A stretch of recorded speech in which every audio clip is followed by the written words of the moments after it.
غیر مسلم بیچارے کو اصل خدا ملتا نہیں ہے. دل دینے کا دل چاہتا ہے کہ ہم بھی کسی کو معبود بنائیں, کسی کے سامنے جھکیں. یہ فطرت ہے انسان کی. ایک تو صحیح خدا نہیں ملتا, غلط کو خدا بناتے ہیں. پھر ان کو یہ بھی نہیں پتا کہ اس سے محبت کے اظہار کا طریقہ کیا ہے. سمجھ رہے ہو نا, اس سے محبت کے اظہار کا طریقہ کیا ہے. اپنے اخپل طریقے سے خداؤں کی عبادت کر رہے ہیں. پریشان ہے نا, کوئی ہدایت نہیں, کوئی رہنمائی نہیں ہے. کسی نے کیا کیا کہ وہ لا کے اس پہ دودھ چڑھا دیتے ہیں, پتہ نہیں کیا کیا کرتے ہیں, مجھے تو پتہ نہیں. کوئی ہار, کوئی مٹھائی رکھ دیتے ہیں صبح صبح.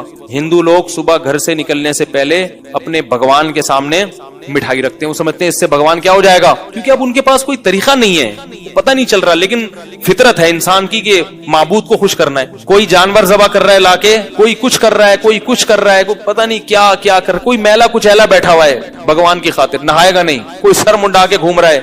بدھسٹ کو میں نے دیکھا برما میں, ٹینٹ کروا کے اور کپڑے اپنے اتار کے وہ چادریں باندھ کے پوری زندگی گزار دیتے ہیں. وہ سمجھتے ہیں اس سے ان کا بھگوان کیا ہو جائے گا, خوش ہو جائے گا. سمجھ میں نہیں آ رہا محبت کے اظہار کا طریقہ. سمجھ میں بعض لوگوں کی شادی ہوتی ہے, ان کو بیوی سے محبت کے اظہار کا طریقہ نہیں آ رہا ہوتا. ایک آدمی کی شادی ہوئی, اب وہ سمجھ میں نہیں آ رہا بیگم سے میں بات کیسے شروع کروں. تو کافی دیر سوچنے کے بعد کہتا ہے اپنی بیگم سے کہ وہ میری کل آپ سے نکاح ہوا تھا, اس سلسلے میں حاضر ہوا ہوں میں. میرا آپ سے کل نکاح ہوا تھا, اس سلسلے میں حاضر ہوں. اس نے سوچا نا بات کو کوئی شروع تو کروں, کیسے کروں شروع. تو انسان تو خیر یہ تو ایک لطیفہ ہے, لیکن انسان تو انسان سے محبت کا سیکھ جاتا ہے. اللہ تو ہمارے سامنے نہیں ہے نا, تو اللہ نے ہمیں پوری عبادت کا ایک نظام دیا کہ مجھ سے محبت کرنی ہے تو ایسے کرو, بھوکے پیاسے رہو رمضان میں. سمجھ رہے ہو کہ نہیں سمجھ رہے؟ ثم اتم الصیام الی اللیل, صبح سحری کے وقت تک کھاؤ. شہر رمضان الذی فمن شہد منکم الشہر فلیصم, ایک مہینہ تمہیں میرے لیے کیا کرنا پڑے گا, بھوکا رہنا پڑے گا. اور پھر افطاری میں جلدی کرنی پڑے گی. مزید بھوکا رہنے کی اجازت, تو ہم کھاتے بھی اللہ کے لیے, صبح سحری بھی کس کے لیے. محبت کا کتنا مزہ ہے. صبح اٹھتے ہیں, ان فی السحور برکہ, آپ صلی اللہ علیہ وسلم نے فرمایا سحری میں اللہ نے کیا رکھی ہے, برکت رکھی ہے. کیوں؟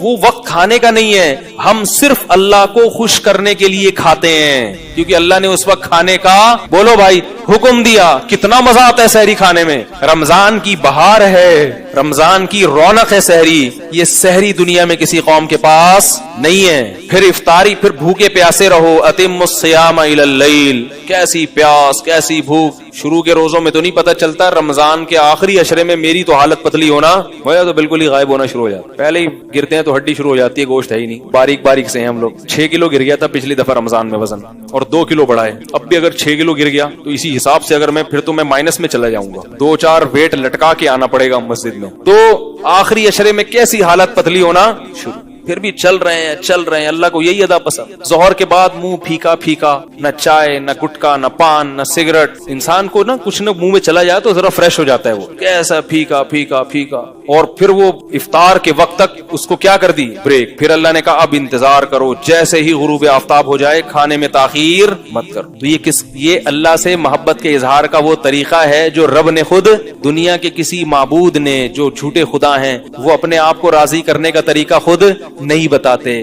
کسی بھگوان نے, جو ہندوؤں کے بت ہوتے ہیں, انہوں نے نہیں کہا کہ صبح صبح ہمارے سامنے مٹھائی رکھا کرو. یہ انہوں نے خود سوچ کے انہوں نے کچھ بنایا ہے. ہمیں ہمارے رب نے آیات نازل کی, فرمایا فمن شہید منکم الشہر فلیصم, بیمار اور مریض کے علاوہ جو بھی رمضان کا روزہ پائے گا اسے چاہیے کہ وہ روزہ رکھے. آپ ابھی جا کے دیکھو, کینیڈا میں, یو کے میں, ناروے میں کئی گھنٹوں کے روزے ہیں. 20 گھنٹوں کے, 22 گھنٹوں کے روزے چل رہے ہیں. رکھتے ہیں لوگ, اور ہمیشہ سے رکھتے ہیں. اسلام تو بہت پہلے کا یہاں پہ. بلغاریہ, یہ یورپ کے بالکل آخری علاقے ہیں جہاں بہت سردی ہوتی ہے اور بہت لمبے دن ہوتے ہیں. علامہ عبدالحی لکھنوی نے لکھا ہے کہ بلغاریہ کے مسلمان پابندی سے روزے رکھتے, 20 گھنٹوں کے روزے. پھر اسی تھوڑی دیر میں تراویح بھی پڑھ رہے ہیں. اور رمضان کی راتوں کو اللہ نے کیا کر دیا, بولو بھائی, کہ مجھے خوش کرنا چاہتے ہو تو کیا کرو, بولو نا یار, تراویح پڑھو. یہ بھی رسول اللہ صلی اللہ علیہ وسلم کی سنت ہے. اس پر لوگ بڑے اشکالات کرتے ہیں. ہمارے جو پروفیسر غامدی صاحب ہیں, انہوں نے تو تراویح کے وجودی کا انکار کر دیا. انہوں نے کہا نبی سے تو کچھ منقول ہی نہیں ہے. بعض لوگوں نے رکعتوں میں اختلاف کر دیا. جو اجماعی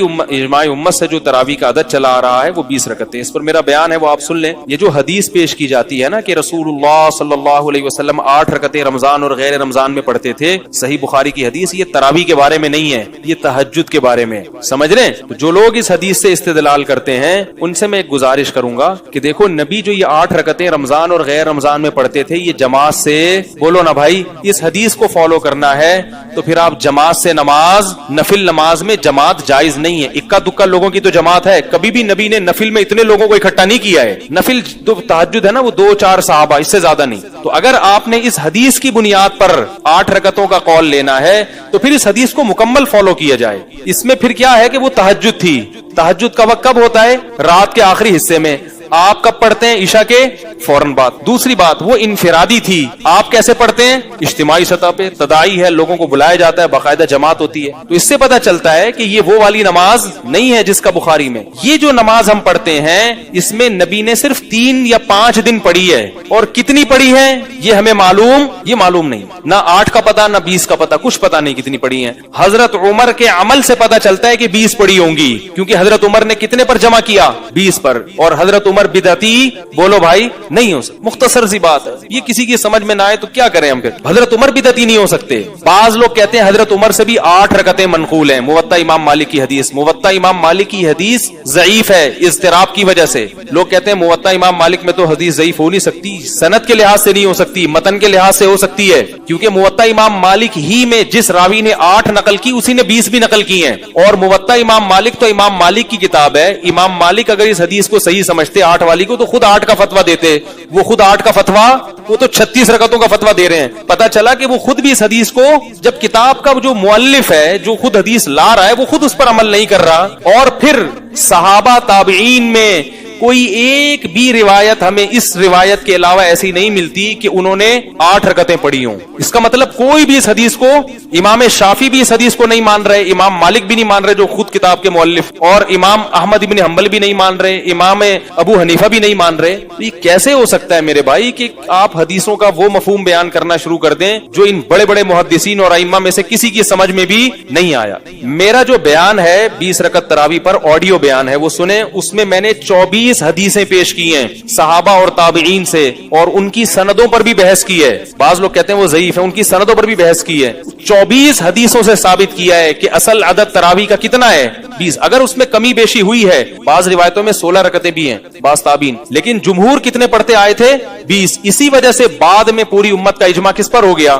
8 میں کوئی موطا امام مالک کی ایک ضعیف روایت کے علاوہ ایک بھی روایت نہیں ہے. پھر بھی میں کہتا ہوں کہ اگر کوئی بخاری کی حدیث کو بنیاد بناتا ہے کہ 8 رکعتیں نبی نے پڑھی ہیں تو پھر جیسے نبی نے پڑھی ہیں ویسے پڑھو. وہ نبی نے جماعت سے نہیں پڑھی، وہ آخری وقت میں پڑھی ہیں. سمجھ رہے ہو؟ حضرت عمر رضی اللہ تعالی عنہ جب آئے نا مسجد نبی میں، دیکھا کہ لوگ تراویح پڑھ رہے ہیں، تو آپ نے فرمایا واللتی تنامون عنہا خیر من التی تقومون، او کما قال. فرمایا جس نماز سے تم سو رہے ہو نا وہ بہتر ہے اس سے جو تم پڑھ رہے ہو. یعنی وہ بتا رہے تھے کہ تہجد کی نماز اس نماز سے کیا ہے؟ بولو بھائی، بہتر ہے. اس سے کیا پتا چلا کہ یہ نماز الگ ہے، وہ والی نماز نہیں. یاری بات میرا خیال حضرت عمر خود گویا اعتراف کر رہے ہیں کہ یہ الگ نماز ہے، تہجد الگ نماز ہے. ہاں وہ بہتر کیوں ہے؟ ثواب کے اعتبار سے. بہتر ہونے سے یہ لازم نہیں آتا کہ تاکید بھی اس کی زیادہ ہے. بعض نوافل ایسے ہیں جو ہوتے تو نوافل ہیں مگر ان کی تاکید زیادہ، یعنی ثواب تو اس میں زیادہ ہوتا ہے مگر تاکید زیادہ. دیکھو تہجد کی نماز سنت موقدہ نہیں ہے، فجر کی 2 سنتیں سنت موقدہ ہیں، ثواب تہجد کا زیادہ ہے. نہیں یاری بات. ظہر کی پہلے کی 4 سنتیں وہ سنت موقدہ ہیں، تہجد سنت موقدہ نہیں ہے. ثواب کس کا زیادہ ہے؟ تہجد کا. مگر چھوڑنے میں حرج کس کا زیادہ ہے؟ سنت موقدہ کو چھوڑنے میں حرج زیادہ ہے. مغرب کے بعد کی 2 رکعتیں سنت موقدہ ہیں، چھوڑنے میں حرج ہے.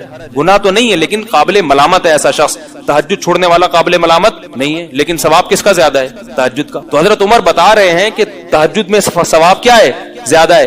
مگر امت کے تواتر سے حضرت عمر کے باقاعدہ قانون جاری کرنے سے پتہ چلتا ہے، علماء کا تقریباً اس پر اتفاق ہے کہ تاکید کس کی زیادہ ہے؟ تراویح کی. اسی لیے علماء کہتے ہیں تراویح سنت موقدہ ہے، تہجد سنت موقدہ نہیں ہے. قریب ہے سنت موقدہ ہونے کی، اس کی اس لحاظ سے بہت تاکید ہے کہ اس میں ثواب بہت ہے، مگر چونکہ حرج ہے نا، اٹھنا مشکل ہے، اس لیے اس کو سنت موقدہ نہیں قرار دیا گیا. سمجھنے کے نہیں سمجھ رہے؟ یہ سب روایت پھر کوفہ میں بھی 20 ہو رہی ہیں، مکہ میں بھی 20 ہو رہی ہیں. بعض لوگ یہ کہتے ہیں کہ تراویح کا کوئی عدد متعین متعین نہیں ہے, تہجد ہے جتنی چاہے پڑھ لو. بھائی اگر تہجد ہوتی تو اس میں جماعت کی اجازت نہیں ہوتی. اور یہ حضرت عمر بھی 20 پڑھا رہے ہیں, کوفہ میں 20 ہو رہی ہیں, حضرت امام شافعی بھی کہہ رہے ہیں ہمارے زمانے میں 20 ہو رہی ہیں, کہیں اس سے اوپر نیچے بھی ہوئی ہے, کہیں 24 بھی ہوئی ہیں, لیکن وہ بہت کم ہے. تو یہ جو نوافل ہے نا, نوافل یہ توقیفی ہوتے ہیں, اس میں اپنی رائے کو دخل نہیں دیا جاتا, یہ جیسے منقول ہوگا ایسے ہی ہوگا. اس لیے علماء کہتے ہیں کہ حضرت عمر نے چونکہ 20 کی تھی, اس لیے جنہوں نے اس میں کمی بیشی کی ان سے اجتہادی خطا ہوئی ہے,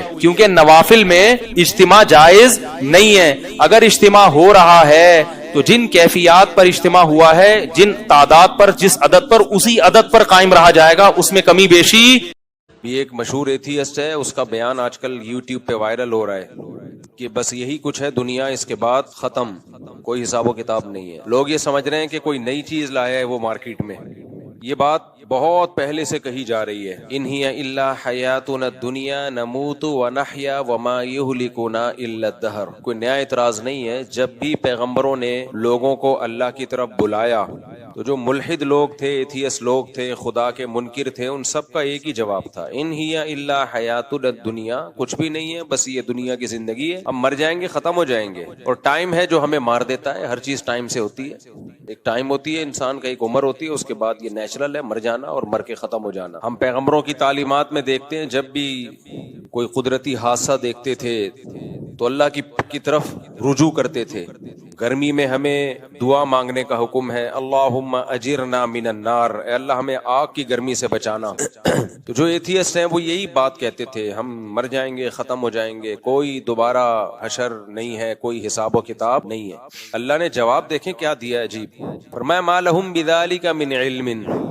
یہ لوگ جو یہ بات کر رہے ہیں نا کہ ہم مر کے ختم ہو جائیں گے, ان کے پاس اس دعوے کی کوئی دلیل نہیں ہے. دیکھو دلیل ہمیشہ اس سے مانگی جاتی ہے جو دعویٰ کرتا ہے.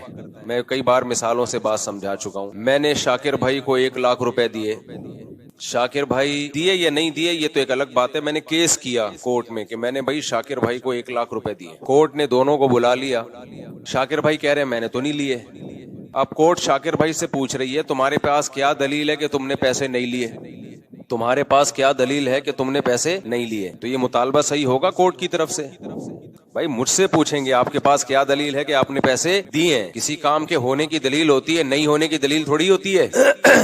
نہیں ہونے کی دلیل نہیں ہوتی کہ میں ان سے کہوں کہ بھئی میں نے نہیں دیے, اس کی کیا دلیل ہے. ہونے کی دلیل ہوتی ہے, نہیں ہونے کی نہیں ہوتی. بھائی کورٹ میں اگر عقل ہوگی تو مجھ سے دلیل مانگے گی, آپ کے پاس کیا دلیل ہے کہ آپ نے اس کو دیے. اب دیکھو ملحد ایتھیس لوگ یہ کہا کرتے تھے کہ ہم مرنے کے بعد دوبارہ زندہ نہیں ہوں گے. قرآن نے کہا ان کے پاس اس دعوے کی کوئی دلیل نہیں ہے. اب یہاں ایک اشکال ہوتا ہے, دلیل تو اس سے مانگی جاتی ہے جو دعویٰ کرتا ہے, دلیل اس سے مانگی جاتی ہے جو دعویٰ کرتا ہے. دعویٰ تو اسلام کر رہا ہے نا کہ موت کے بعد دوبارہ زندگی ہے, تو دلیل پیش کرنا ملحد کے ذمے ہے یا اسلام کے ذمے ہے؟ اسلام کے ذمے. ملحد کہہ رہے ملحد کے ذمہ, ابھی اتنے بڑے دوبارہ سے 1 لاکھ روپے پھر واپس کرو. دلیل پیش کرنا اس کے ذمے ہوتا ہے جو دعویٰ کرتا ہے. تو قرآن کہہ رہا ہے کہ یہ ملحد دعویٰ کرتے ہیں کہ موت کے بعد زندگی نہیں ہے, تو اللہ کہہ رہے ہیں ان کے پاس اس کی کوئی دلیل نہیں ہے. اب ہمیں ایک سوال پیدا ہوتا ہے, اللہ دعویٰ تو کر رہا ہے, تو دلیل کس کے ذمے ہے؟ اللہ کے ذمے, اسلام کے ذمے, نہ یہ کہ ملحد کے ذمے. وہ تو نفی کر رہا ہے, جو کسی چیز کی نفی کرتا ہے اس کے ذمے دلیل نہیں ہوتی. تو پھر اللہ ان سے مطالبہ کیوں کر رہا ہے؟ آپ لوگ کی سمجھ میں گرمی کی وجہ سے بات نہیں آ رہی ہے, یا ویسے ہی مینٹل لیول تھوڑا سا ڈاؤن چل رہا ہے, یا کچھ اور پرابلم؟ آپ کی سمجھ میں تو فل آ گئی الحمدللہ.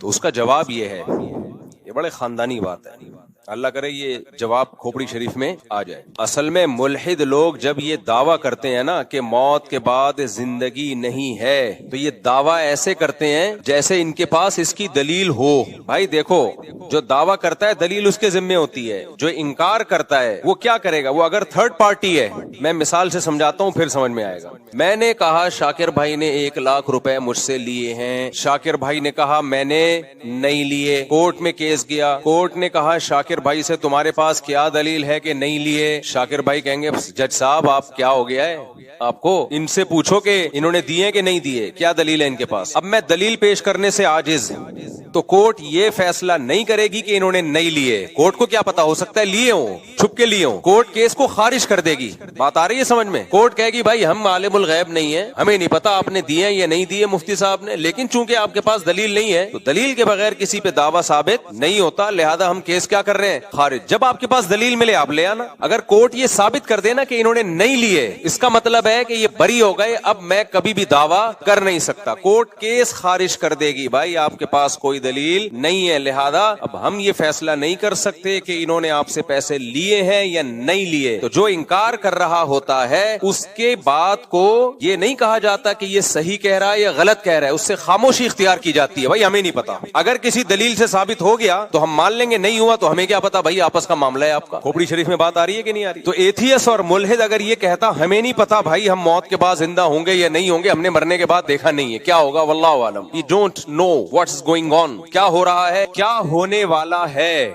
یہ کسی کو معلوم نہیں ہے. اسی سے ڈاروین پہ آ جاؤ آپ. ڈاروین کہتا ہے نا بندر سے انسان بنے ہیں، خود بخود بنے ہیں. بھائی آپ کے پاس کیا دلیل ہے کہ آپ خود بخود بنے ہیں یا کسی نے بنایا ہے؟ آپ خاموشی اختیار کریں، بولے ہمیں نہیں پتا بھائی کیسے بنی. ٹانگ کیوں اڑا رہے ہو آپ زبردستی؟ جس چیز کا آپ کو پتا نہیں ہے، جس چیز کے آپ کے پاس دلائل نہیں ہے، اسے ایک فیکٹ بنا کے کیوں پیش کر رہے ہو؟ بولو بھائی میں بھی ہو سکتا ہے. اس کا فائدہ کیا ہوگا جب آپ کہیں گے نا بھائی یہ ہو سکتا ہے انہوں نے پیسے لیے ہوں، ہو سکتا ہے نہیں لیے ہوں؟ اس کا فائدہ یہ ہوگا آپ مدعی کو یہ موقع دے رہے ہو کہ بھائی تمہارے پاس ابھی تو دلیل نہیں ہے، لیکن جب دلیل ہو، کوئی کیمرے کی فوٹیج نکل آئے، کوئی ویڈیو خفیہ نکل آئے تو لا کے دے دینا، عدالت اس کو ایکسپٹ کر لے گی.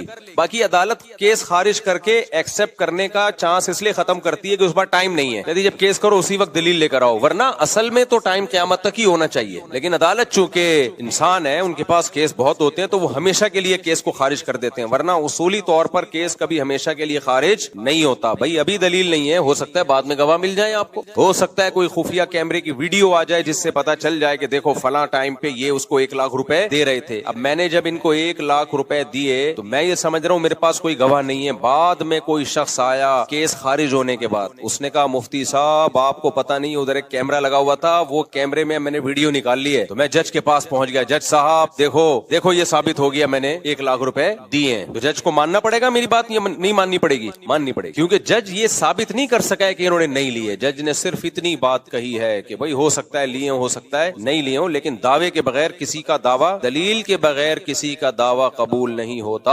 اب دلیل لے آؤ تو ہم مان لیں گے، تو لے آئے دلیل، بعد میں جج کو ماننا پڑے گا، شاکر بھائی کو ماننا پڑے گا. شاکر بھائی ایڈوانس میں 1 لاکھ روپے دے دو تاکہ یہ ساری بحث ہی ختم ہو جائے. اچھا تو اب کیا مسئلہ ہے؟ دیکھو ہم موت کے بعد دوبارہ زندہ ہوں گے یا نہیں ہوں گے، ہمیں کچھ بھی اس بارے میں معلوم نہیں ہے. لہذا جزم کے ساتھ یہ دعویٰ کرنا کہ ہم مر کے مٹی ہو کے ختم ہو جائیں گے، دوبارہ زندہ مٹی ہو کے ختم ہوتے ہیں، یہ تو نظر آ رہا ہے، یہ ٹھیک ہے، یہ عمل ریورس نہیں ہوگا. قرآن کہتا ہے مٹی ہو کے ختم ہوتے ہو، یہ عمل ریورس کروں گا میں، دوبارہ زندہ کروں گا، اللہ کہتا ہے. تو یہ عمل ریورس ہوگا یا نہیں ہوگا، اس کے بارے میں ایتھیس یہ تو کہہ سکتا ہے میرے پاس کوئی دلیل نہیں ہے، لہذا میں خاموشی اختیار کروں گا. بھائی ہمیں کیا پتا موت کے بعد کیا ہوتا ہے، قبر کا عذاب ہوتا ہے کہ نہیں ہوتا، برزخ کی خبر ہے نا، یہ تو برزخی حوال ہے. جس نے سو کے نہ دیکھا ہو وہ یہ کہہ سکتا ہے کہ سونے کے بعد کیا ہوتا ہے، کیسے خواب آتے ہیں. آپ سو گئے، آپ کو خواب آئے، آپ امریکہ گھوم رہے ہو، جاپان گھوم رہے ہو، آپ نے اٹھنے کے بعد بتایا بھائی یہ میں نے دیکھا ہے، تو جو کبھی سویا نہ ہو وہ مان لے گا، کہے گا یار کیا دیکھا، آپ تو میرے سامنے خراٹے لے رہے تھے، آنکھیں بند تھی، تو کہ دماغ چل رہا تھا میرا. بھائی دماغ ہی تو سوتا ہے اصل میں،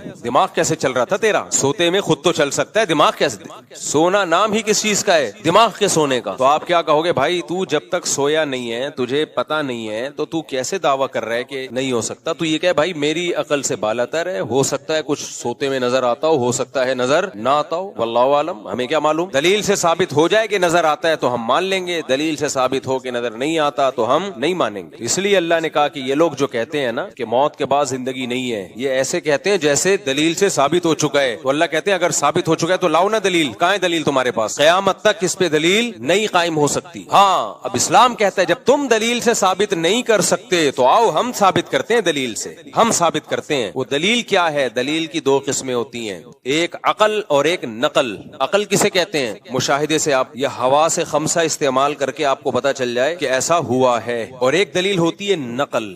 نقل کا مطلب گواہوں سے ثابت ہو جائے اور ان گواہوں کا سچا ہونا ثابت ہو جائے. تو اللہ تعالیٰ جب پیغمبروں کو دنیا میں بھیجتے ہیں اپنا سفیر اور نمائندہ بنا کے, اور اللہ یہ ثابت کرتے ہیں, یہ اللہ کے ذمے ہوتا ہے ثابت کرنا کہ یہ میرے پیغمبر ہیں, یہ جو کچھ کہہ رہے ہیں یہ نہیں کہہ رہے بلکہ میرا پیغام ہے جو بندوں تک پہنچا رہے ہیں. یہ سب چیزیں دلائل سے ثابت کرنا کس کے ذمے ہے بھائی؟ اللہ کے ذمے. پھر جب اللہ ایک دفعہ ثابت کر دیتا ہے کہ یہ میرے رسول ہیں, یہ میرے نمائندے ہیں, پھر اس رسول سے جو وہ دعویٰ کرے ان پر دلیل نہیں مانگی جاتی. اس کی مثال بھی دے دیتا ہوں, شاکر بھائی پہ دوبارہ آ جاتے ہیں. میں نے شاکر بھائی کو 1,00,000 روپے دیے, جج عقل مند تھا, اس نے کہا دلیل سے ثابت کرو کہ آپ نے دی, آپ مدعی ہو. میں نے 2 گواہ پیش کر دیے, گواہ کہہ رہے ہیں اتنے بج کے اتنے منٹ پہ ہمارے سامنے دیے. جج کہے گا ان گواہوں کا سچا ہونا ثابت کرو. میں نے سچا ہونا ثابت کر دیا, محلے والوں کی گواہیاں لے آیا, ان کا کیریکٹر لے آیا, کردار لے آیا. آج تک ابھی چوری میں نہیں پکڑے گئے, چوری میں نہیں پکڑے گئے, کبھی کچھ بھی نہیں ہوا, کوئی FIR نہیں کٹی, NOC لے کے آ گیا ہر تھانے سے, اور ایک دم کلیئر. سسرال سے بھی میں سرٹیفکیٹ لے آیا کہ نیک آدمی, حالانکہ سسرال تو کسی کو نہیں, کیریکٹر سرٹیفکیٹ سسرال نہیں دیتا کسی کو. بیوی سے کیریکٹر سرٹیفکیٹ لے آیا, دلائل سے ثابت کر دیا یہ نیک آدمی ہے. اب جج ان دونوں سے پوچھ رہا ہے کہ ٹھیک ہے تمہارا نیک ہونا تو ثابت ہو گیا, سچا ہونا تو ثابت ہو گیا, لیکن اب تم دلیل سے ثابت کرو. تم نے جو دعویٰ کیا ہے کہ مفتی صاحب نے شاکر بھائی کو 1,00,000 روپے دیے, یہ دلیل سے ثابت کرو. تو یہ جج کی کھوپڑی خراب ہونے کی دلیل ہوگی کہ نہیں ہوگی؟ گواہوں کا برحق ہونا تو دلیل سے ثابت کیا جاتا ہے. جب ایک دفعہ برحق ہونا ثابت ہو جائے تو ان کے دعوے پر پھر دلیل نہیں مانگی جاتی ہے. ہاں, ان کا دعویٰ اگر عقل کے خلاف ہو پھر اس کو رد کر دیا جائے گا, چاہے کتنے ہی نیک ہو. بہت پوائنٹ کی بات ہے, اللہ کرے دماغ میں آ جائے. ان کا دعویٰ اگر عقل کے خلاف ہو نا پھر رد کیا جائے گا, عقل کے خلاف نہیں ہے تو مانا جائے گا. مثال کے طور پر انہوں نے دعویٰ یہ کیا کہ مفتی صاحب نے شاکر بھائی کو 1,00,000 روپے دیے ہیں, حالانکہ مفتی صاحب اس وقت جاپان میں بیٹھے ہوئے تھے, ان کے ولاگ آ رہے تھے اور اسٹیمپ پہ جاپان کی مہر, پاسپورٹ پہ جاپان کی مہر لگی ہوئی تھی, اور گواہ یہ دعویٰ کر رہے ہیں کہ الفلاحیہ مسجد میں دیے. تو بھائی یہ تو عقل کے خلاف ہے کہ ایک آدمی جاپان میں گھوم رہا ہو اور وہاں سے لائیو چلا رہا ہو ویڈیو, اور اسٹیمپ پہ بھی پاسپورٹ پہ بھی اسٹیمپ جاپان کی لگی ہوئی ہو, ٹکٹ بھی کٹے ہوئے ہوں, اور وہاں اترنے کی ویڈیو بھی آ رہی ہو. تو ایسے موقع پہ وہ گواہ کتنے ہی سچے کیوں نہ ہو, ان کی گواہی مسترد ہوگی اور ہمیشہ کے لیے مسترد ہو جائے گی. ان کا کذاب اور دجال ہونا ثابت ہو جائے گا, اور ان کے سسرال سے رابطہ کیا جائے گا اور کہا جائے گا آپ اس کیریکٹر سرٹیفکیٹ کو کینسل کر دیں.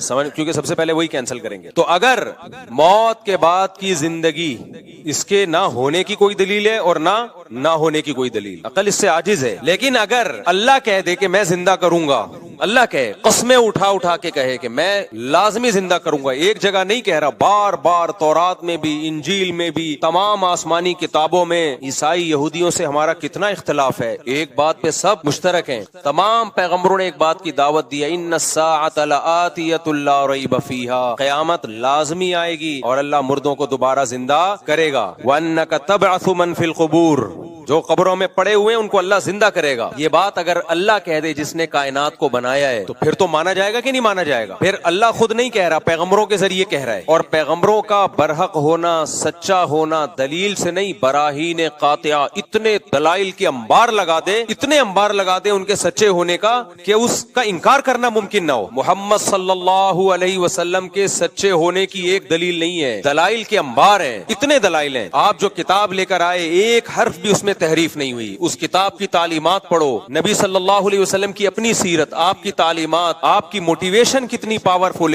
1400 سال پہلے آپ نے آرڈر دیا 5 نمازیں پڑھو, آج بھی دنیا میں کروڑوں لوگ 5 ٹائم نماز پڑھتے ہیں, حالانکہ نہ کوئی اسکالر تھے, نہ کسی یونیورسٹی سے فارغ تھے, دنیا میں کسی کو اتنا فالو نہیں. ابھی حج کیا ہے, 30 20 50 لاکھ روپے لوگ خرچ کر کے جا رہے ہیں, کر کیا رہے ہیں؟ کنکریاں مار رہے ہیں, وہاں جا بیت اللہ کا طواف کر رہے ہیں. 1400 سال پہلے اتنی پاورفل موٹیویشن خدا کی قسم کسی جھوٹے کے پاس نہیں ہو سکتی. اس کے لیے سچا ہونا ضروری ہے. جھوٹے لوگوں میں اتنی پاورفل موٹیویشن نہیں ہوتی, اتنی بڑی تعداد. اور جو مذہب پیش کیا وہ کتنا خاندانی مذہب, جس میں صفائی نصف ایمان ہے, جس میں حلال کھانے کا حکم ہے. آج پوری دنیا کو آپ کمپیئر کر لو اسلام سے, تباہ ہو گئے, فیملی سسٹم تباہ کر دیا انہوں نے. تو ایک ایک حکم کو دیکھنا شروع کرو آپ. یہ تو ایک الگ ٹاپک ہے, نبی صلی اللہ علیہ وسلم کے نبوت کے دلائل کیا ہیں, سچے نبی ہونے کے. حدیثیں دیکھو کیسی محفوظ محفوظ کی ہیں بھائی. اللہ نے آپ کو نبی بنایا اور آخری نبی, اور اللہ نے کہا کہ یہ جو کہیں گے وہ یہ نہیں کہیں گے, وہ کون کہہ رہا ہے؟ میں. تو اب اللہ کے ذمے تھا نا آپ کی باتوں کو محفوظ کرتے. کیا خیال ہے اگر آپ سچے نبی نہ ہوتے تو اللہ محفوظ کرتا؟ 1400 سال کے بعد بھی ایسا خاندانی محفوظ کیا ہے بھائی. اتنی سی بات صحابی بیان کرتے ہیں کہ آپ کے دونوں دانتوں کے درمیان میں خلا تھا, اس کے لیے بھی سندیں چلتی ہیں پوری پوری. حدثنی فلان قال حدثنی فلان, جس سند کا راوی ہے ان راویوں کے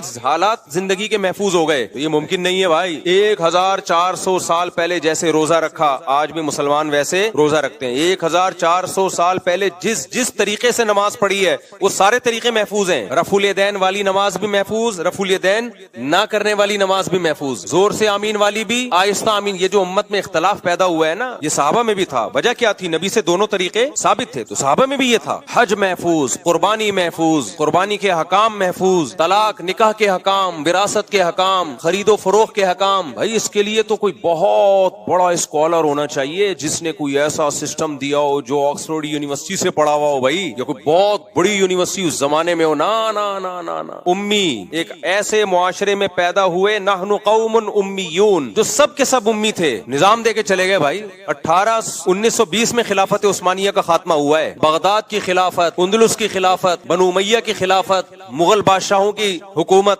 سب میں اسلام نافذ تھا. وہ لا جو 1400 سال پہلے نبی صلی اللہ علیہ وسلم دے کر گئے وہ نافذ تھا. سب سے پہلے دنیا میں کوئی ملکی قانون اگر ریٹن فارم میں آیا ہے تو اسلام کا ہے, اسلام کا. اس سے پہلے دنیا میں ریٹن فارم میں قانون نہیں ہوتے تھے, چند ایک جزیات ہوتی تھی. یہ تو یورپ میں اب جا کے شروع ہوئے, یہ 400-500 سال پہلے اندھیروں میں ڈوبے ہوئے تھے. تو اللہ کے ذمے تھا محمد صلی اللہ علیہ وسلم کا سچا ہونا ثابت کر رہا. اللہ نے کر دیا. وہ اب کوئی اندھا ہو, دیکھے ہی نہیں, آپ کی سیرت ہی نہ پڑھے, آپ کی تعلیمات میں غور ہی نہ کرے, تو قرآن کہتا ہے فَإِنَّهَا لَا تَعْمَى الْأَبْصَارُ وَلَكِن تَعْمَى الْقُلُوبُ الَّتِي فِي الصُّدُورِ. آنکھیں اندھی نہیں ہوتی, وہ دل اندھے ہو جاتے ہیں جو سینوں میں چھپے ہوئے ہیں. تو اب اگر محمد صلی اللہ علیہ وسلم اللہ کا کلام پیش کر رہے ہیں, خود بھی دعویٰ کر رہے ہیں کہ موت کے بعد زندگی ہے, اور صرف وہ دعویٰ برائے دعویٰ نہیں ہے, آپ کی پوری زندگی بھی اسی دعوے کے حساب سے ہے. یعنی آپ نے اگر موت کے بعد ایمان کا حکم دیا تو سب سے پہلے خود ایمان لے کر آئے. آپ کی پوری زندگی بتاتی ہے, آپ کی سیرت بتاتی ہے, اسی کے مطابق آپ نے زندگی بھی گزاری. پھر اگر وہ دعویٰ کریں اور قرآن کہے کہ موت کے بعد زندگی ہے تو گواہ سے ثابت بولو ہو گیا. اب اگر اس گواہ کا دعویٰ عقل کے خلاف ہو تو ہم رد کریں گے. عقل کے خلاف کے لیے دلیل چاہیے جو کسی کے پاس نہیں ہے. جیسے میں نے کورٹ میں گواہوں سے ثابت کر دیا کہ انہوں نے 1 لاکھ روپے لیے, گواہوں نے بیان دیا. اب جج کہہ رہا ہے کہ یہ دعویٰ خلاف عقل ہے, تو میں کہوں گا جج صاحب آپ ثابت کر دو کہ عقل کے خلاف ہے, تو میں ان گواہوں کا جو سرٹیفکیٹ ہے نا, کیریکٹر سرٹیفکیٹ, وہ کینسل کرواؤں گا جا کے. اب ثابت تو کرو نا. اب جج بیٹھا ہوا ہے, ثابت نہیں کر رہا. قرآن کہتا ہے موت کے بعد دوبارہ زندگی ہے. مشرکین نے کہا, آج کے ملحد نے کہا یہ خلاف عقل ہے, تو قرآن نے کہا لے آؤ کوئی دلیل اس کے خلاف عقل ہونے کی. ڈاروین آیا, وہ دلیل لے کر آیا, بندر سے ہم بنے ہیں, یہ ایسے ایوالو ہو کے بنے ہیں. 200 سال ہو گئے, وہ نظریہ ہی ہے, اب تک دلائل سے ثابت نہیں ہوا. تبھی قرآن نے کہا ان کے پاس کوئی دلیل نہیں ہے اس دعوے کی. اب سمجھ میں آیا قرآن ان سے دلیل کیوں مانگ رہا ہے؟ کیونکہ ہمارے پاس تو دلیل ہے, اس دلیل کے غلط ہونے کے لیے اب آپ کو دلیل پیش کرنی پڑے گی. کوئی دلیل نہیں. ہاں یہ ایک ضرور ہے کہ یہ بات ایک اچھمبے کی معلوم ہوتی ہے. اس کی مثال ایسے ہے, دوبارہ شاکر بھائی پہ آتے ہیں. اشکال کو مضبوط کرنے کے لیے پہلے مثال دو نا, پھر اشکال سمجھ میں آ جاتا ہے. لوگوں کی عادت ہوتی ہے پہلے بات کرتے ہیں پھر مثال دیتے ہیں. میں بعض دفعہ مثال پہلے دیتا ہوں, اس سے سوال آسانی سمجھ میں آ جاتا ہے. اب میں نے 1 لاکھ روپے کا ان پہ دعویٰ کیا اور میں نے گواہوں سے ثابت کر دیا بھائی انہوں نے 1 لاکھ روپے لیے. آئندہ شاکر بھائی یہاں کم از کم نہیں بیٹھیں گے. بیٹھیں, مجھے تو خوشی ہوتی ہے آپ کے یہاں بیٹھنے سے. میں نے ثابت کر دیا جی 1 لاکھ روپے میں نے ان کو دیے. جج نے کہا کہ بھائی یہ تو خلاف عقل ہے. میں جج سے کہوں ثابت کرو, جج ثابت نہیں کر سکا. میں کہا بھائی میں تھا بھی پاکستان میں وغیرہ وغیرہ, کوئی آپ ثابت کریں کہ میں ملک سے باہر تھا, اس وقت میں تھا ہی نہیں جب جو گواہ دعویٰ کر رہے ہیں. خلاف عقل ثابت ہوگا تو گواہوں کا جھوٹا ہونا ثابت ہو جائے گا. آئندہ کے لیے ان سے میں دوستی ختم کر دوں گا, ایسی کی تیسی تمہاری یار, جھوٹ بولتے ہو. تو جج کہہ رہے ہیں نہیں خلاف عقل نہیں ہے, لیکن کامن سینس کے بہرحال خلاف ہے. کامن سینس کے خلاف ہے. کیوں بھائی خلاف کیوں ہے یار؟ شاکر بھائی کروڑ پتی آدمی ہے, وہ آپ سے 1 لاکھ روپے کیوں لے گا؟ عقل میں آنے والی بات بولو. نہیں, آج تک کبھی ایسا ہوا نہیں کروڑ پتی آدمی نے ہزاروں پتی یا لاکھوں پتی آدمی سے, یہ وہ پتی نہیں ہے جو انڈیا میں پتی شوہر کو بولتے ہیں, تو وہ کیوں آپ سے 1 لاکھ روپے لے گا؟ اس کے پاس پیسے کی کمی نہیں ہے. کیوں لیں گے آپ کو 1 لاکھ روپے؟ یہ کھوپڑیچ آنے والی گل ہے نہیں ہے، کھوپڑی میں نہیں آئے گی یہ بات. یہ عقل سے خلاف تو نہیں ہے، امکان تو ہے، لیکن خود سوچو یار کیسے پاسبل ہے؟ 1 لاکھ روپے آپ سے لیں گے اور کوئی نہیں ملا ان کو محلے میں، آپ کے اپنے خرچے کم ہیں، وجہ کیا ہے لینے کی؟ ضرورت ہے تو ان کے پاس تو بینک میں دیکھو اتنا پیسہ پڑا ہوا ہے، اس وقت دیکھو جب لے رہے تھے اس وقت بھی 1 کروڑ روپے پڑے ہوئے تھے. تو میں کہوں گا ہاں یہ ایک عقل سے بالاتر ضرور ہے، یعنی ایک بظاہر مشکل ہے. تو یاد رکھو اس بیس پہ دعوے کو غلط کبھی نہیں قرار دیا جا سکتا، کیونکہ جب گواہوں سے ثابت ہو گیا کہ لیے ہیں تو مانا جائے گا بھائی، اس کی کوئی نہ کوئی تعویل کی جائے گی. ہو سکتا ہے یہ ہو گیا، ہو سکتا ہے یہ ہو گیا، لیکن کمال ہے قرآن مجید پہ کہ مشرکین کے پاس جب کوئی دلیل نہیں تھی نا کہ ہم موت کے بعد دوبارہ زندہ نہیں ہو سکتے، اس کی کوئی دلیل تو ہے نہیں، تو انہوں نے کیا کہا؟ انہوں نے کہا کہ یہ عقل سے بہت بالاتر ہے، کامن سینس کے خلاف. اِذَا مِتْنَا وَكُنَّا تُرَابًا وَعِظَامًا أَإِنَّا لَمَبْعُوثُونَ، بھلا مٹی ہو گئے، بوسیدہ ہڈیاں ہو گئے، سڑ گئے، گل گئے، کھوپڑی میں آتا نہیں. آپ سمجھ میں آ رہی میں کیا کہنا ہے؟ ٹھیک ہے بھائی، ہونے کو تو سب کچھ ہو سکتا ہے، کوئی عقل مند آدمی نہیں مانے گا کہ یار گل سڑ گئے، کیڑے پڑ گئے، مٹی ہو گئے. من یحیی العظام، بھلا کون ہے جو دوبارہ زندہ کرے گا؟ بھائی کون ہے؟ من یحیی العظام وہی رمیم، بھلا کون زندہ کرے گا؟ شاکر بھائی کیوں لیں گے لاکھ روپے؟ کیا ضرورت پڑ گئی ان کو؟ تو یہ عقل سے کے خلاف نہیں ہے، لیکن عقل سے بالاتر ضرور ہے. قرآن نے اس کا بھی جواب دیا، بے وقوفو، اس سے زیادہ کامن سینس کے خلاف کام ہوا ہے وہ تم نے مان لیا. شاکر بھائی چھوڑو، محلے میں شاکر بھائی سے بھی بڑا سیٹ ہے جس نے لاکھ نہیں 50,000 قرضہ لیا تھا مفتی صاحب سے، اس کو تو تم بھی مانتے ہو، اور شاکر بھائی پہ اعتراض ہو رہا ہے کہ مفتی صاحب سے لاکھ روپے قرضہ کیوں لے لیا. شاکر بھائی جس فیکٹری میں جاب کرتے ہیں اس کا سیٹ 50,000 لے کر گیا ہے، اور شاکر بھائی کے لاکھ پہ تمہیں کیا ہو رہا ہے؟ اشکال ہو رہا ہے. وہ کامن سینس کے خلاف نہیں تھا، اس کو مان لیا. ہاں بھائی مفتی صاحب سے لوگ آتے ہیں پیسے، ایسا نہ آنا شروع ہو جائے نہیں دیتا میں چماٹ دیتا ہوں چماٹ. ایک مثال دے رہا ہوں خالی. تو اللہ کہہ رہے ہیں جب کچھ بھی نہیں تھا، پانی سے انسان بنایا، منی کے قطرے سے، اس میں ایسے سافٹ ویئر ڈال دیے پانی سے. پانی کو دیکھ کے تحقیق کرو، تم کہو گے کچھ بھی نہیں ہو سکتا اس میں، وہ تو دیکھ رہے ہو اس لیے مان لیا تم نے. پانی میں آنکھ، ناک، کان، دل، دماغ، جگر، گردے، پھیپھڑے اور پمپنگ کرنے والا دل اور فلٹر کرنے والی مشینیں جو پتہ نہیں کتنے گیلن خون پوری زندگی میں صاف کرتا ہے اور دل کی طرف بھیجتا ہے، اور سوچنے والا دماغ، ہنسنے والے ہونٹ، دانت، چبانے کے لیے، سونگنے کے لیے ناک. ایک صرف اتنی سی کھوپڑی میں اتنے سینسر فٹ کر دیے اس نے، اور پانی سے بنایا، اور اس پانی کو مٹی سے بنایا. خوراک کہاں سے آتی ہے ہمارے پاس؟ مٹی سے. اسپم جو بنتے ہیں وہ ساری چیزوں کی اصل مٹی ہے. مٹی سے گوشت بنے گا، جانور کھائیں گے گھاس، اس سے گوشت بنے گا، اسی سے دودھ بنے گا، اسی مٹی سے خربوزے پیدا ہوتے ہیں، اسی مٹی سے تربوز پیدا ہوتے ہیں. بھائی انسان یا تو سبزی کھائے گا یا گوشت کھائے گا. گوشت بھی اگر کھائے گا تو وہ گوشت آئے گا کہاں سے؟ وہ بھی سبزی کھا کے جانور میں گوشت آتا ہے. آپ کہہ سکتے ہو شیر تو گوشت کھاتا ہے، تو جس جانور کو شیر کھاتا ہے وہ تو گھاس کھا رہا ہے نا، اس میں گوشت گھاس سے بنا ہے، اور گھاس مٹی سے پیدا ہوتی ہے. ہر مٹی کو تھوڑے دنوں میں اتنے پروسیس سے گزار کے جمشید صاحب کو بنا دیا، غفار صاحب کو بنا دیا، چلتا پھرتا انسان بنا دیا. اللہ کہتے ہیں بہت تھوڑے سے ٹائم میں بنایا ہے. تو اس کو تم نے مان لیا کہ خدا یہ کر سکتا ہے. تو بے وقوفو، جو خدا عدم سے وجود میں لا سکتا ہے جب کچھ بھی نہیں تھے، اب تو تمہارے ذرات تو ہے نا، ان کو کیوں نہیں ریورس کر سکتا؟ نہیں آئی میرا خیال ہے بات، ابھی نہیں آئی، آ جائے گی جب چترول لگیں گے نا. یہ جو ایتھیس اس طرح کی باتیں کر رہے ہیں ہمیں جہنم زیادہ پسند ہے، ہم تو جائیں گے جہنم میں. جاؤ گے تم انشاءاللہ، ضرور جہنم میں جاؤ گے، ہماری بھی یہی تمنا ہے. لیکن اس کے بعد پھر تم جب کہو گے نا یہ میری سمجھ میں نہیں آ رہا کہ ہم دوبارہ کیسے زندہ ہو گئے، تو اللہ کہیں گے پہلی دفعہ کیسے زندہ ہو گئے تھے؟ میاں بیوی کا ملاپ ہوتا ہے، مرد اور عورت کا ملاپ ہوتا ہے جو اپنی خواہش پوری کرنے کے لیے ہوتا ہے. اس میں کہیں یہ عنصر نہیں ہوتا کہ اولاد پیدا ہو. اس کا کتنا عجیب و غریب رزلٹ اللہ ظاہر کرتا ہے. ان کے ملاپ، ان کی خواہش کو پورا کرنا، یہ انسان کی پیدائش کا ذریعہ بن جاتی ہے. اور پیدا ہوتے ہی ماں کی چھاتیوں میں دودھ آتا ہے. اللہ کہتے ہیں یہ عقل کے خلاف نہیں تھا. ارے ماں روٹی کھا رہی ہے، اسی روٹی سے بچے کی آنکھ، ناک، کان، دل، دماغ، جگر بن رہا ہے. کمال کی بات ہے، ادھر بچہ مارکیٹ میں آیا، اسی روٹی سے دودھ بننا شروع. روٹی اور دودھ میں مناسبت ہے. اللہ کہتے ہیں یہ عقل کے خلاف ہے، یہ مان لیا. اس لیے کہ اللہ کہتا ہے منہا خلقناکم، اسی مٹی سے بنایا ہے. بھائی ان ایتھیس لوگوں کی باتوں میں مت آنا. وفیہا نعیدکم، مار کے دوبارہ مٹی بنا دیتے ہیں. دو چیزیں تم نے اپنی آنکھوں سے دیکھ لی ہے. ومنہا نخرجکم، اسی کو ریورس کر کے دوبارہ انسان بنا کے کھڑا کر دیں گے. تو بے وقوف لوگ کہیں گے اٹ ازنٹ پاسبل. یہ بڑی اچھمبے کی بات ہے کہ شاکر بھائی نے 1 لاکھ روپے مفتی صاحب سے لے لیے. اللہ کہیں گے اس سے زیادہ اچھمبے کی باتیں ہو چکی ہیں. 2 دفعہ، 1 دفعہ مٹی سے بنا کے دوبارہ مٹی کر چکا ہوں، تو دوبارہ بنانا میرے لیے کوئی مشکل نہیں ہے. تبھی اللہ کہتے ہیں ان کے پاس اپنے دعووں کی کوئی دلیل نہیں ہے، پھینک رہے ہیں 1 نمبر کی، پھینکو ہے. رکھو میرے بھائی، لیکن دنیا سے دل لگانے والا پرلے درجے کا بیوقوف اور انٹرنیشنل احمق. حکیم اختر صاحب کیا کرتے تھے؟ انٹرنیشنل احمق رحمہ اللہ تعالی. چھوٹا بیوقوف نہیں ہے یہ، کیا ہے؟ بہت بڑا بے وقوف ہے. تو اور اس کو اللہ ڈپریشن کا مریض بناتے ہیں. سب سے بڑی دنیا کی سزا اس کو یہ ملتی ہے کہ سب کچھ ہو کے بھی اس کو ٹینشن سے نیند نہیں آتی. سب کچھ ہو کے بھی ٹینشن سے نیند، اور آتی بھی ہے تو بھی ڈپریشن ختم نہیں ہوتی اس کی. خواب میں بھی وہی دیکھ رہا ہوتا ہے، تو دنیا کی چڑیلیں نظر آ رہی ہوتی ہیں اس کو خواب میں. تو جو اہل اللہ کا معمول ہے نا، وہ کیا ہے کہ ہم جب حضرت کے پاس گئے فرمایا یہ ذکر کرنے سے پہلے 2 مثالیں سوچا کرو. ایک مثال یہ کہ جب تک سفید کپڑے کو دھویا نہ جائے اس کو نیل نہیں لگایا جائے. سفید کپڑے کو نیل لگا کے کیسی چمک پیدا ہوتی ہے نا، تو میلے کپڑے کو نیل نہیں لگتا. پہلے گندگی صاف ہوگی اس کے بعد نیل لگے گا. اسی طرح جب کسان نے کوئی اچھے درخت لگانے ہوتے ہیں، سیب، انار، انگور کے باغات، تو پہلے جھاڑیوں اور جھاڑ بجھکڑ کو صاف کرتا ہے. ٹریکٹر چلا کے ساری جو جنگلی گھاس اور یہ سب چیزیں اکھاڑ کے باہر پھینکتا ہے. ایسا نہیں ہوتا جھاڑیاں اگی ہوئی ہیں اسی میں سیب کے بیج کی کاشت کر دی اس نے. فرمایا کرتے تھے پہلے دنیا کی محبت کے جو گٹر ابل رہے ہیں، اس گٹر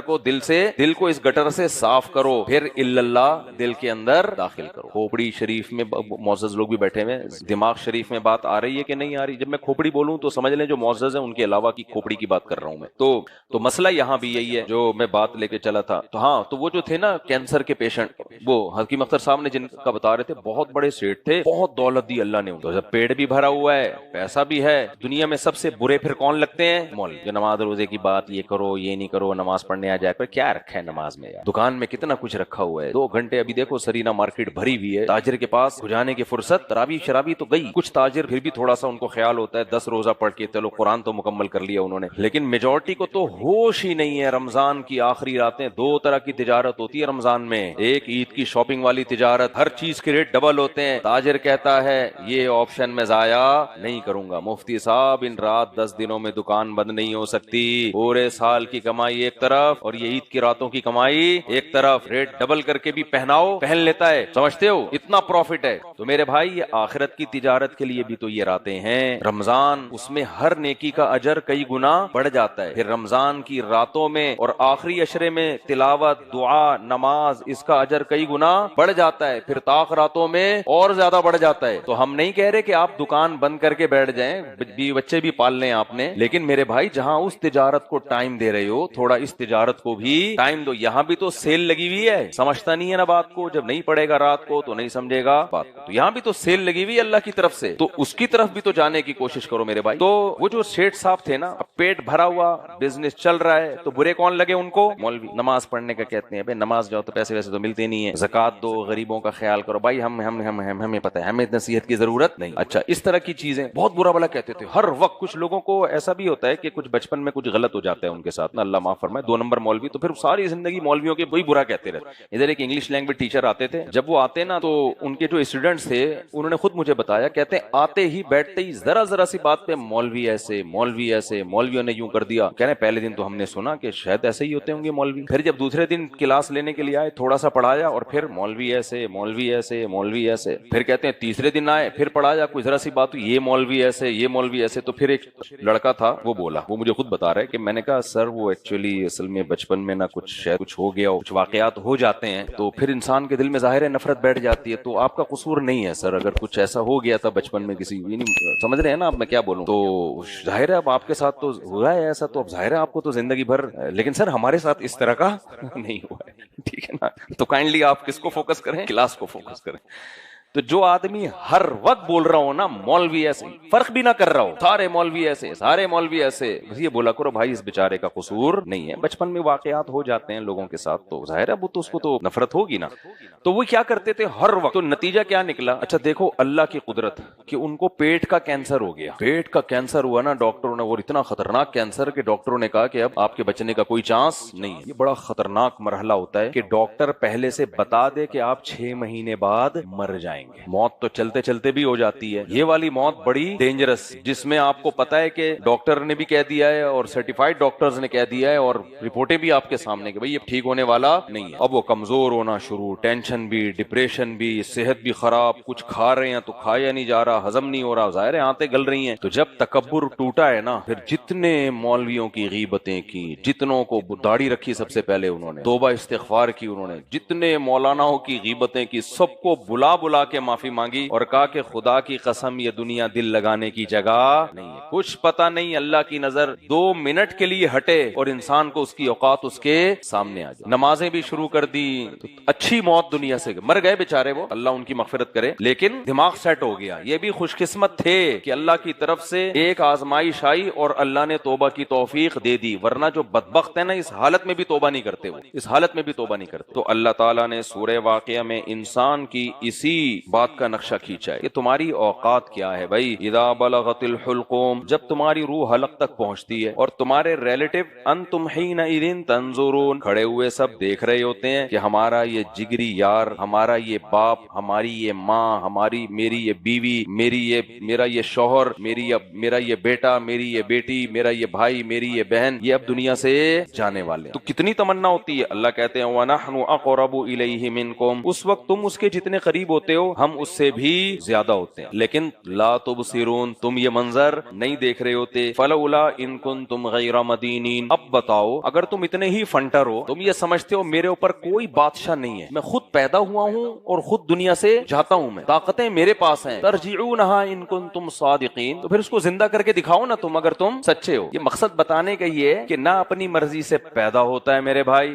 نہ اپنی مرضی سے زندگی ملتی ہے اس کو. جتنے ترقی یافتہ ممالک ہیں, کتنی سائنس نے ترقی کر لی ہے, موت سے نہیں بھاگ پا رہے, اور ایسی جگہ سے موت آتی ہے جہاں سے تصور بھی نہیں ہوتا. مائیکل جیکسن کی کیوں میں اتنی مثالیں دیتا ہوں, مجھے کوئی شوق تھوڑی ہے مائیکل جیکسن سے, کوئی چچا کا بھائی تھوڑی تھا میرے. مائیکل جیکسن ایک مثال ہے اس کی. دنیا میں سب سے زیادہ زندہ رہنے کی کوشش اگر کسی نے کی ہے رپورٹ کے مطابق تو وہ کون ہے بولو؟ Michael Jackson. کوشش تو ہم بھی کرتے ہیں, اس نے جتنی کی ہے نا میں اور آپ اس کا تصور بھی نہیں کر سکتے. ہم تو کرونا کے دنوں میں بھی ایک دوسرے کے منہ پہ چھینک رہے تھے, جب چھینک آتی تھی تو جس کو مارنا ہوتا جا کے اس کے منہ پہ چھینکتے تھے, پھر بھی نہیں مرا وہ ہے نا. ایک آدمی سگریٹ پی رہا تھا نا کورونا کے دنوں میں, تو سگریٹ پی رہا ہے بیٹھا ہوا, تو ایک دوست آیا, اس نے فوراً سگریٹ اس کے منہ سے لی. بعض دوستوں کی عادت ہوتی ہے نا, زیادہ بے تکلف ہوتے ہیں, سگریٹ لے کے نا فنٹر بنتے ہیں نا, یہ لیا اور کش لیا. بولا کیوں؟ لگ رہا ہے تو کسی ٹینشن میں ہے. میں چاہتا تھا وہ ٹینشن تیرے ساتھ شیئر کروں, چھٹے میں نے بھی لگا لی. اب بتا کیا پرابلم ہے؟ کہہ رہے پرابلم یہ کہ مجھے کورونا ہو گیا ہے.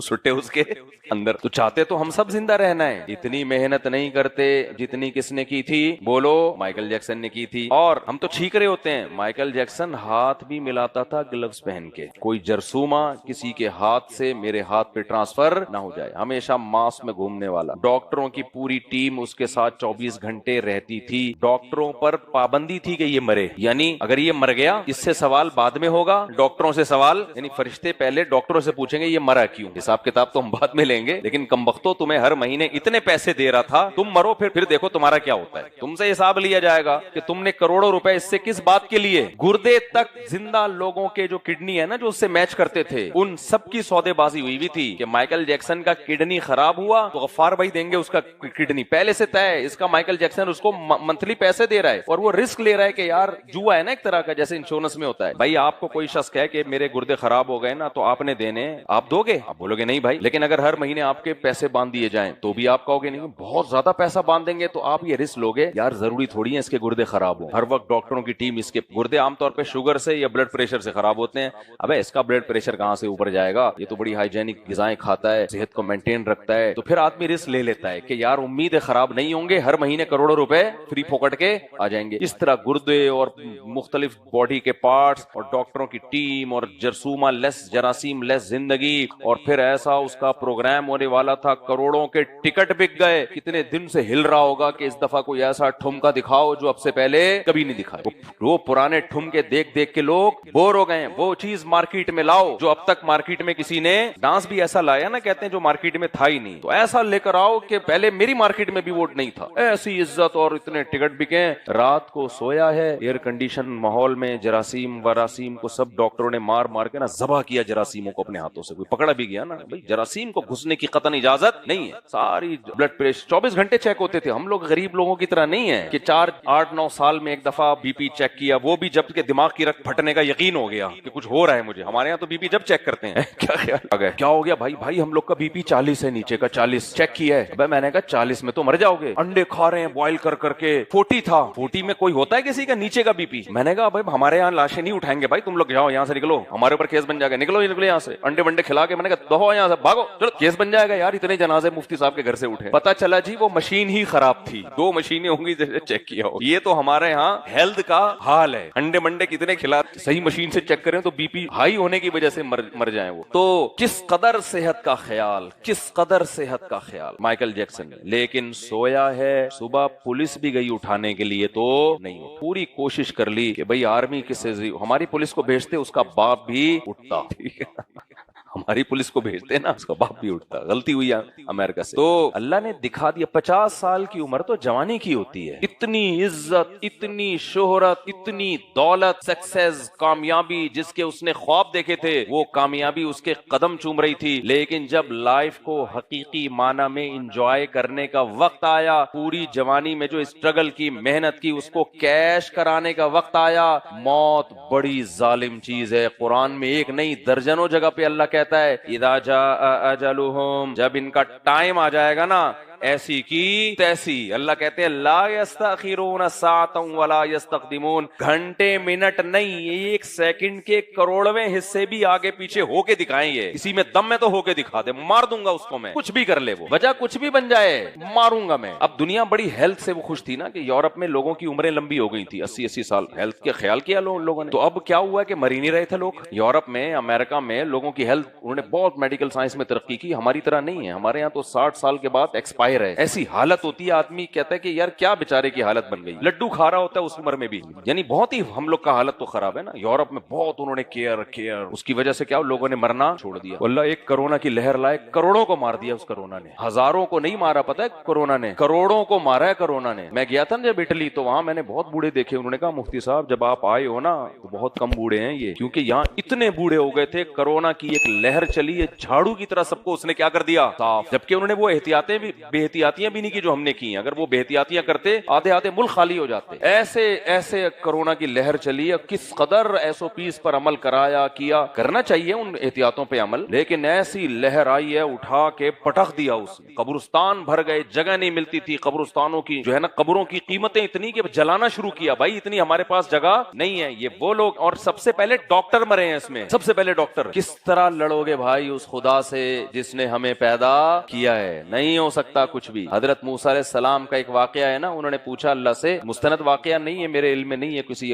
ہو سکتا ہے کسی اسرائیلی روایات میں, لیکن اس سے جو مضمون ثابت ہو رہا ہے وہ مضمون کیا ہے, وہ مضمون درست ہے کہ اے اللہ اگر یہ سارے حادثے تیر بن جائیں اور چلانے والا بہت طاقتور ہو, اس طاقتور سے لڑنا ہمارے لیے ممکن نہ ہو, تو ان تیروں سے ہم کیسے بچیں؟ تو کہا گیا تیر چلانے والے سے دوستی کر لو. جب کوئی بہت طاقتور ہو نا, محلے کا دادا ہو, اور آپ کو بندوقیں بھی ہوں, کلاشنکوف بھی ہوں, بہت بڑا گینگ ہو, اور آپ ٹھٹرے پہ ڈرتے رہو, تو بھائی ڈرنے کی ضرورت نہیں ہے. آپ کے پاس بھاگنے کا جب آپشن نہیں ہے, ایک ہی آپشن ہے, آپ بھی اسی کے گینگ میں شامل ہو جاؤ. اس سے کیا کر لو, دوستی. اللہ سے لڑ نہیں سکتے, کتنی ہی سائنس ترقی کر لے, ابھی بھی ایسی خطرناک بیماری ہیں. میرے تو ہر شعبے کے لوگوں سے ملنا ہوتا ہے نا. وہاں ہیلتھ بہت لوگوں کی اچھی ہو گئی ہے, لیکن وہاں کی بیماریاں بھی بہت ڈینجرس ہو گئی ہیں. کینسر کے پیشنٹ ایسے خطرناک, اتنے خطرناک پیشنٹ, کسی کا جبڑا کاٹ دیا ڈاکٹروں نے, کسی کی آنتیں نکال کے باہر رکھ دی. یہ سارے بیماریاں آپ کو UK میں بھی ملیں گی, یورپ میں بھی ملیں گی, امریکہ میں بھی ملیں گی. لڑ رہے ہیں لیکن اللہ سے لڑنے میں کامیاب نہیں ہو رہے. ایسی خطرناک بیماری ہے. بستر مرگ پہ آپ ہسپتالوں میں جاؤ تو وہاں بھی لوگ اسی طرح پڑے ہوئے ہیں. بھائی ہمارے یہاں تھوڑے زیادہ ہیں اور وہاں کم ہے, لیکن ہیں, لڑ نہیں سکے اللہ سے. تو بھائی یہ ڈپریشنوں اور ٹینشنوں سے بچنے کا طریقہ صرف یہ نہیں ہے کہ آپ ٹینشن سے بچنے کے اسباب اختیار کریں, وہ بھی ضروری ہے, لیکن اصل طریقہ یہ ہے کہ جس کے ہاتھ میں لگام ہے, جس کے ہاتھ میں تصرفات ہیں, ہیں اس سے آپ کیا کر لیں؟ بولو دوستی۔ سوال پیدا ہوتا ہے کیا اس سے وہ ٹینشن دینا ختم کر دے گا؟ لوگ پھر یہاں ایک سوال کرتے ہیں اچھا ہم اللہ سے دوستی کر لیں، دوستی کا مطلب نماز روزہ زکوٰۃ حج اور سارے حکامات کو فالو کریں، زنا چھوڑ دیں، یہ سب، تو کیا وہ ٹینشن نہیں دے گا؟ تو ٹینشنیں تو دنیا دینداروں پہ بھی آتی ہیں بھائی، وہ دے گا ٹینشن۔ پھر بھی یعقوب علیہ السلام سے اس نے بچپن میں بچہ چھین لیا، حالانکہ یعقوب علیہ السلام تو اللہ کے ماننے والے تھے، وہ ٹینشن دے گا لیکن وہ ساتھ ساتھ یہ بات بھی دل میں ڈال دے گا یہ جو میں تمہیں پریشانی دے رہا ہوں دشمن بن کے نہیں بلکہ دوست بن کے دے رہا ہوں۔ یہ فرق ہوتا ہے اللہ کے نافرمان کی ٹینشن میں اور اللہ کے فرما بردار کی ٹینشن میں۔ یہ میں دوست بن کے دے رہا ہوں، دشمن بن کے نہیں دے رہا۔ جب دوست کی طرف سے کوئی تکلیف آئے 100% یقین ہوتا ہے اس تکلیف میں مجھے فائدہ ہے۔ مثال کے طور پر بس یہ مثال دے کے پھر ہم آگے چلتے ہیں، دو آدمی ٹیکے لے کے بیٹھے ہوئے ہیں، آ کے اس نے ٹیکا ٹھوک دیا آپ کے کولے شریف میں، ٹھیک ہے نا، آپ کی چیخ نکلے گی، آپ رکھ کے لگاؤ گے ایک تھپڑ، تو نے مجھے یہ ٹینشن کیوں دی؟ لیکن اگر فوراً وہی آدمی ایک سرٹیفکیٹ نکال کے دے کہ میں ایک سرٹیفائڈ ڈاکٹر ہوں، آغا خان میں بڑی پوسٹ پر ہوں اور کورونا پھیلا ہوا تھا، ڈاکٹر نے مجھے کہا تھا جو تمیز سے نہ لگوائے جا کے کولے میں گھسیڑ دینا اس سے وہ کووڈ سے بچ جائے گا، کیا ہو جائے گا؟ اور میرے پاس ٹائم نہیں تھا کہ تم مڑتے تمہیں تکلیف ہو، میں ٹھوک دیا بس۔ اب جب آپ کو دیکھو گے کہ یار یہ واقعی سرٹیفائڈ ڈاکٹر ہے اور جو اس نے ٹھوکا ہے وہ بھی ویکسین ہے، ساری اس کے پاس رپورٹیں ہیں اور یہ بھی آپ کو پتا ہو کہ بھائی یہ ماہر بھی ہے اس فن کا، تو پھر آپ اس کو تھپڑ لگاؤ گے؟ بلکہ جو تھپڑ آپ نے لگایا تھا آپ کہو گے سوری، یہ دوسری تشریف پہ بھی ایک ٹھوک دو آپ، تاکہ کام کیا ہو جائے؟ ابھی ایک تشریف، یہ دونوں تشریفیں اللہ نے بنائی اس لیے ہیں کہ کام پکا ہو۔ کیا خیال ہے بھائی؟ اب غصہ آئے گا آپ کو، بلکہ آپ کہو گے سر میں نے جو آپ کو تھپڑ لگایا کائنڈلی میرا تھپڑ، تشریف تو تھی ہی، اب تھپڑ بھی لگا سکتے ہیں آپ، ٹھیک ہے؟ تو آپ تھپڑ بھی لگا سکتے ہیں مجھے، آپ چائے پلاؤ گے، سوری کرو گے۔ تو بھائی جو اللہ کا نافرمان ہوتا ہے اسے ٹینشن آتی ہے، بوکھلا جاتا ہے، خودکشی کی طرف جاتا ہے، بلڈ پریشر کا مریض بن جاتا ہے، عذاب ہے اس کے لیے۔ جو اللہ سے دوستی والے لوگ ہیں انہیں ٹینشن آتی ہے، ان کو پتا ہے ہوا مولانا، وہ اللہ ہمارا دوست ہے، وہ ہمیں رسوا نہیں کر سکتا، وہ ہمارے فائدے کے لیے کر رہا ہے جو بھی کر رہا ہے۔ دیکھو میدان جنگ میں جب صحابہ زخموں سے چور تھے نا، غزوہ احد میں بہت زیادہ زخم پہنچے تھے، بہت شہادتیں ہوئی تھی، تو اللہ نے ان کو کیا تسلی دی؟ ان تکونوا تعلمون فانہم یعلمون کما تعلمون۔ دیکھو زخم ان کو بھی پہنچے ہیں جیسے تمہیں پہنچے ہیں، ایسا نہیں ہے کہ تم اللہ والے تھے تو تمہیں زخم ہی نہ پہنچے، وہ چونکہ اللہ کے نافرمان ہیں صرف ٹینشن ان کو ملے، نہ نہ نہ نہ نہ۔ اللہ کہتے ہیں دنیا کا نظام ہے بھائی، جنگ ہوگی تو دونوں طرف لاشیں ہوں گی، دونوں طرف زخم ہوں گے، تو دنیا کا نظام میں نیک اور برے میں فرق نہیں کیا جاتا۔ دنیا میں آزمائشیں آتی ہیں، پریشانیاں آتی ہیں، نیک پہ بھی آئیں گی برے پہ بھی آئیں گی، یہ جنت تھوڑی ہے۔ لیکن اللہ نے صحابہ کو تسلی دی کہ دیکھو تمہیں بھی زخم پہنچے ہیں، انہیں بھی پہنچے ہیں، وَتَرْجُونَ مِنَ اللَّهِ مَا لَا يَرْجُونَ، لیکن ان زخموں پہ تم جو اللہ سے ثواب کی امیدیں لگا کے بیٹھے ہو وہ امیدیں انہیں نہیں ہیں، یہ فرق ہے تم میں اور ان میں۔ تو ٹینشن مت لو کہ اللہ یہ کیا، وہ بھی زخمی ہم بھی زخمی، تو ہمارے مسلمان ہونے کا کیا فائدہ ہوا؟ اللہ کہتے ہیں ان کو ان زخموں پہ کوئی امیدیں نہیں ہیں، زخم برائے زخم، تمہیں اس زخم پہ کیا ہے؟ امیدیں ہیں کہ یہ خون قیامت کے دن اس میں سے مشک کی خوشبو آئے گی، جیسے میں نے واقعات سنا ہے نا جو شہداء کے، ہم نے خون کی خوشبو سونگی ہے تو اس پہ تمہارے گناہ معاف ہوں گے۔ تو اللہ نے سورہ واقعہ میں ان آیتوں میں یہ بتایا ہے کہ انسان کو کی 2 ٹکے کی اوقات بولو نہیں۔ یہ تو میں نے واقعہ سنایا تھا اس شخص کا جس کو کینسر ہوا لیکن انسان کا بچہ بن گیا، وہ توبہ کی علماء سے بزرگوں سے اور اللہ نے اس کو توبہ کے ساتھ دنیا سے اٹھایا۔ ایسے واقعات، کچھ ایسے واقعات بھی بتا دوں جن کو اس حال میں بھی توبہ کی توفیق نہیں ملتی۔ ایک اور واقعہ ہمارے دوست نے بتایا کہ ایک صاحب تھے، ساری زندگی دولت کمانے میں لگی نا ان کی، بنگلے بنا لیے، یہ کر لیا وہ کر لیا، اب ان کے جو دوست تھے انہوں نے بھی بہت کچھ کما لیا، اب ان کے مرنے کا ٹائم آ گیا، ڈاکٹر نے کہا بھائی آپ چند دن کے کیا ہیں مہمان۔ اب ان کی سوچ دیکھو، اب جب آخری وقت تھا نا جس دن ان کو پتا تھا انا للہ میرا ہونے والا ہے، انہوں نے وصیت کیا لکھوائی؟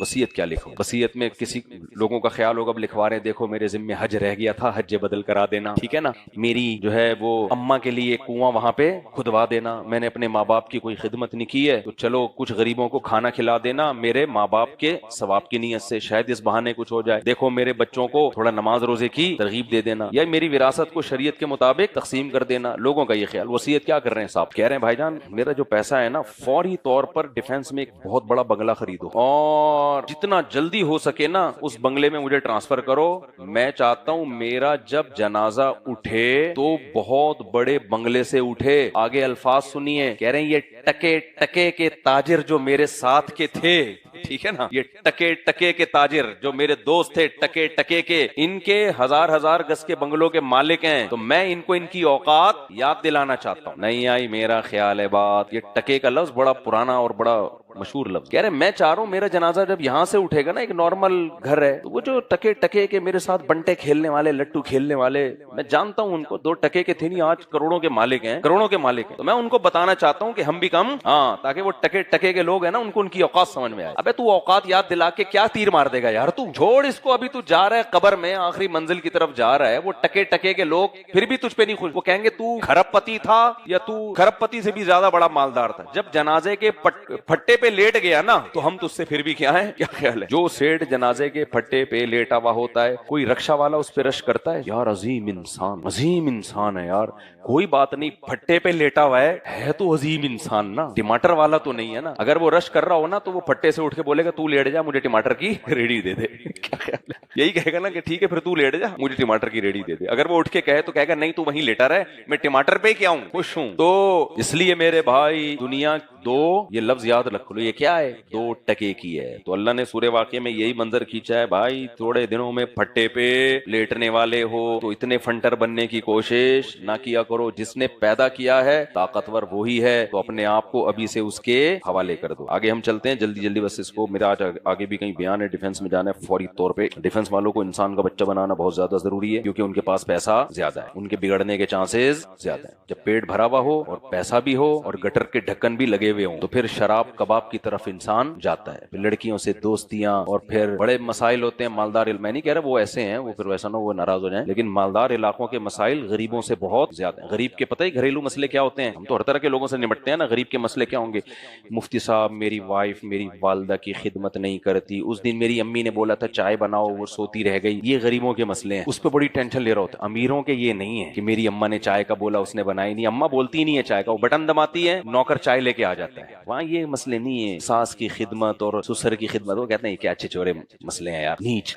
وہاں بہت خطرناک مسئلے, سب کی بات نہیں کر رہا بھائی, کہیں ایسا نہ ہو کہ بولے کہ یار میں ڈیفنس میں آیا ہوں. اور تو وہاں مسئلے پتہ ہے جو میرے پاس آتے ہیں, مالداروں کے, ڈیفنس کی بات نہیں کر رہا, مالداروں کی بات. مفتی صاحب میری وائف جو ہے میں بہت ٹینشن میں ہوں. میں نے کہا کیوں ٹینشن میں ہے بھائی, ایکچولی وہ جو پرانا والا تھا نا, آج کل اس میں انوالومنٹ ان کی تھوڑی سی زیادہ ہو گئی. یعنی انوالومنٹ تو پہلے سے چل رہی تھی, آج کل تھوڑی کیا ہو گئی ہے, زیادہ ہو گئی ہے. زیادہ ہونے پہ ٹینشن لے رہا ہے. خواتین کے بھی یہی مسئلے ہیں, غریب عورت کے کیا مسئلے ہوں گے. میرا شوہر جو ہے وہ آمدن کم ہے اس کی, 4 انڈے منگواؤ 2 لے کر آتا ہے خالی. تو میں صبر کی تلقین دوں گا نا, صبر آسان ہے اس میں کہ یار کوئی بات نہیں محترمہ, آدھے انڈے پہ گزارا کر لو, آدھا بچے کو کھلا دو, آسان ہے. مالداروں میں یہ نہیں ہوتا, آپ اس کو 4 انڈے کا بولے, وہ انڈے کا کریٹ لا کے رکھ دے گا, وہ کہے گا انڈا بنانے کی کیا ضرورت ہے, بنا بنایا لے لو. وہاں مسئلے کیا ہے, خاتون کو ہوتی ہے کہ میرا میاں انٹیوں میں انوالو ہے. ہاں ایک دن آیا تھا پی کے آیا تھا. جب پی کے بندہ آتا ہے کیا حال ہوتا ہے یار, وہ چاقو مار دے, طلاق دے دے, گرل دبا دے, کچھ بھی کر سکتا ہے. تو آیا تھا تو میں بیٹھی ہوئی تھی, تو میں نے کہا آج پھر پی کے آیا ہے. لیپ ٹاپ لے کے بیٹھا ہوا تھا نا آفس کا کام کرنے. اس نے کہا نہیں بیگم, کہتی پھر یہ بریف کیس کھول کے کیوں بیٹھا ہوا ہے. یہ غریبوں کے مسائل بولو نہیں ہے, تو مالداروں کے مسائل بہت زیادہ ڈینجرس. اور مالداروں کی بیماریاں بھی چھوٹی موٹی نہیں ہوتی, غریبوں کی یہی ہوتی ہے, پھوڑا نکل آیا نا, ایک پھنسی نکل آئی, ٹھیک نہیں ہو رہی, صحیح ہے نا. بس مالداروں کے پتہ ہے ایڈز سے شروع ہوتا ہے, شوگر, بلڈ پریشر, یہ ان کے ہاں نارمل ہے. جو دوا نہیں کھاتا اس کو گھٹیا نیچ سمجھتے ہیں کہ میڈیسن ہی نہیں لے رہا, اس کا مطلب بالکل ٹھیک ہے. اس کا مطلب کیا ہے, غریب آدمی یار, غریب لوگ کا امیون سسٹم اتنا ہوتا ہے نا, وہ بیمار نہیں ہوتے نا جلدی, اتنا اسٹرانگ ہوتا ہے ان کا. تو ایڈز, کینسر, شوگر, کڈنی غائب, اس طرح کی اللہ معاف کرے. تو اس لیے مالداروں میں ان کو گناہ چھڑوانا تھوڑا سا مشکل کام ہوتا ہے کہ وہ عیاشی میں ہوتے ہیں. غریب تو گناہ کے پیسے ہی نہیں ہوتے. میں نے بتایا نا ہمارے ایک کلاس فیلو تھا مدرسے میں, چھپ چھپ کے سگریٹ, پان, نسوار, گٹکا کا اس وقت مجھے نہیں پتا, تینوں چیزیں تو تھی, سگریٹ, پان, نسوار, چھوڑ دی کچھ دنوں میں, صرف نسوار پہ آ گیا. میں نے کہا کیا آپ کو کسی نے تبلیغ کی ہے, کہتے پیسے ہی نہیں ہوتے یار, کیا کریں.